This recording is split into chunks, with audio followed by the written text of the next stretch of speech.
अभी आपने सुना ना, शायर साहब हो, नकीब साहब हो, खतीब साहब, सबके जबान पे यही है कि सलमान अजहरी को गिरफ्तार किया गया। आज मेराज की रात है, मुस्तफ़ा ने तोहफे में नमाज मांगी तो नमाज मिल गई। अगर हम सलमान अजहरी के रिहाई के लिए अभी दुआ कर दे तो आज की रात इंसान की हर दुआ अल्लाह कबूल करता है। और सलमान अजहरी कोई गली कूचे में घूमने वाले अबाड़े और लफंगे इंसान का नहीं, बल्कि सलमान अजहरी उस मर्द कलंदर का नाम है जिसने अपनी जान को मुस्तफा के कदमों में डाल दिया है, जिसने अपने पूरे खानदान को मुस्तफा के नामूस के लिए पेश कर दिया, वक्फ कर दिया है। इसलिए हुकूमत से हमारा भी मुतालबा है, हुकूमत से हमारी भी अपील है कि जितनी जल्द हो सके हमारे हजरत अल्लामा सलमान अजहरी को रिहा करने की कोशिश, वरना याद रखें अगर कुछ भी आपने चूक कर लिया, आपने गलती की और रिहाई में देर लगा दी, तो फिर पानी सर से ऊपर जाएगा। और एक नबी का आशिक नहीं, बल्कि याद रखे हुकूमत, हम किसी के बाप के टुकड़े पे नहीं पलते, बल्कि मुस्तफा के भेजे हुए ख्वाजा गरीब नवाज के टुकड़े पे पलते हैं। इसलिए हुकूमत से मुतालबा है कि जितना जल्द हो हमारे अल्लामा को, मुफ्ती सलमान अजहरी को रिहाई दे, तब जाकर के हिंदुस्तान में अमन व अमान कायम हो सकता है। भला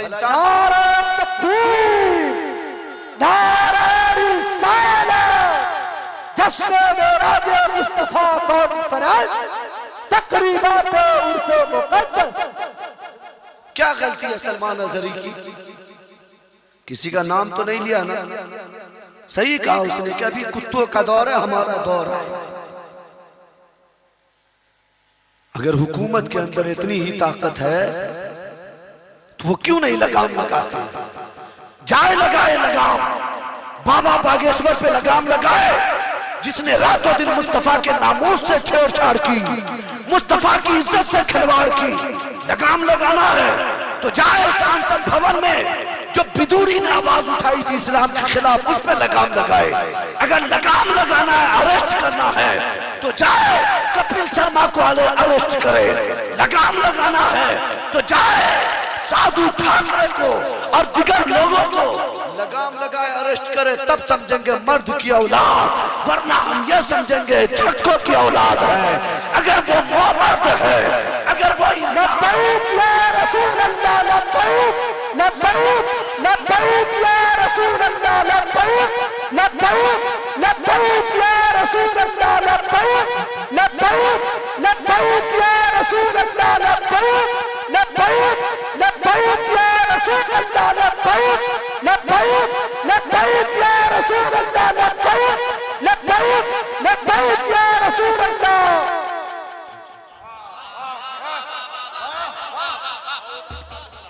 हुकूमत में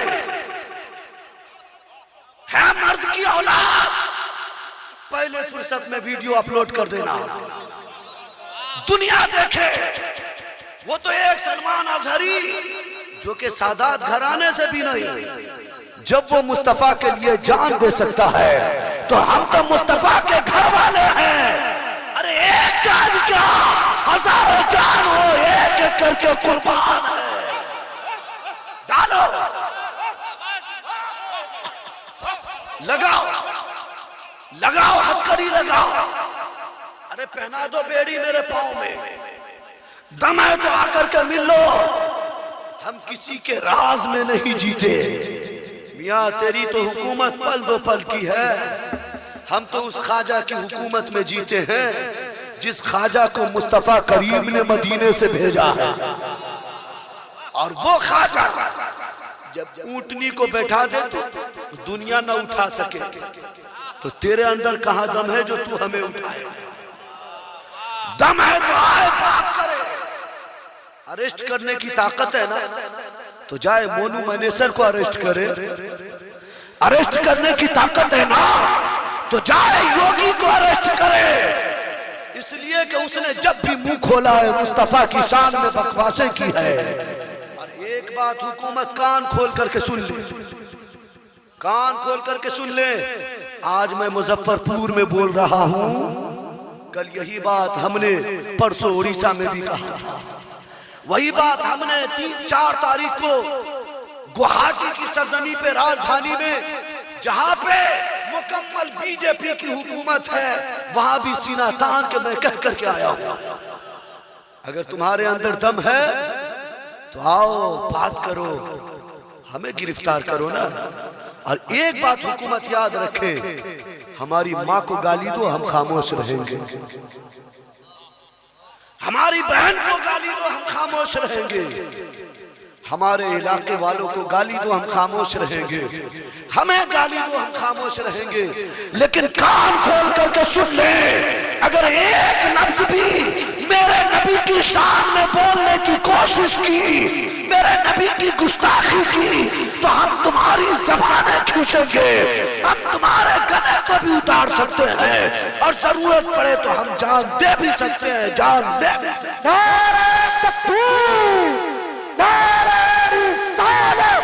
जश्न मेराज मुस्तफा कॉन्फ्रेंस, लब्बैक या रसूल अल्लाह।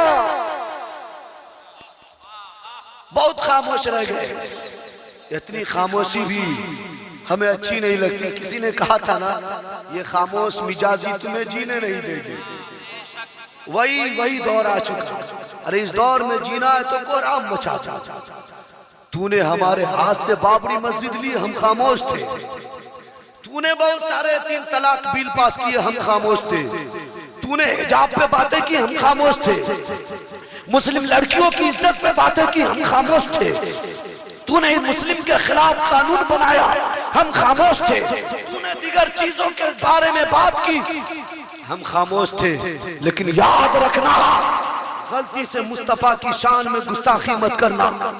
अगर गुस्ताखी कर दिया तो ये मुस्तफा की उम्मत, ये मुस्तफा के दीवाने, ये मुस्तफा के मतवाले, ये मुस्तफा के चाहने वाले, ये सब कुछ बर्दाश्त कर सकते हैं, लेकिन अपने रसूल की शान में गुस्ताखी कभी भी बर्दाश्त नहीं कर सकते। न संभलोगे तो मिट जाओगे। ऐ हिंदी मुसलमानों, तुम्हारी दास्तानों तक न होगी दास्तान। अरे आपने सुना होगा ना, अशार किसी का था, सलमान अजहरी ने पढ़ दिया। अगर दम है तो जाओ, लिखने वालों को अरेस्ट करो। पढ़ने वालों की तो कोई गलती नहीं है ना। गलती तो तुम्हारी है कि हिंदुस्तान में जो कानून संविधान चल रहा है, उस कानून के साथ तूने छेड़छाड़ की है।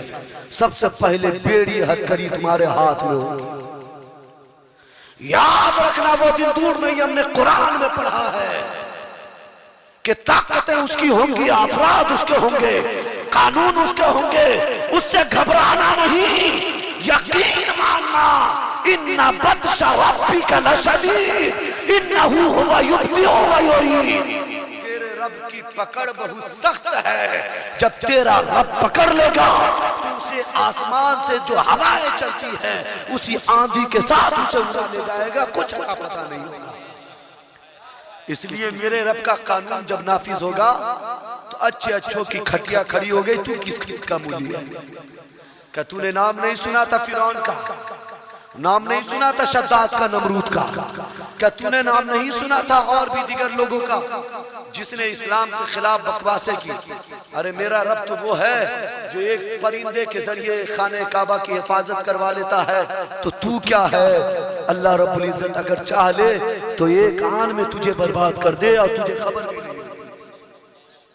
इसलिए हम एक खुदा को मानने वाले हजारों के सामने सर नहीं झुकाएंगे। हम वो लोग नहीं कि सांप को भी भगवान मान ले, जानवर को भी भगवान मान ले, यहाँ तक कि किन लोगों ने कुत्ता और सुअर को भी भगवान मान लिया। हम तो वो नबी की उम्मत है, एक तरफ नबी को अपने दिल से जानते और दूसरी तरफ अल्लाह के कानून को मानते हैं।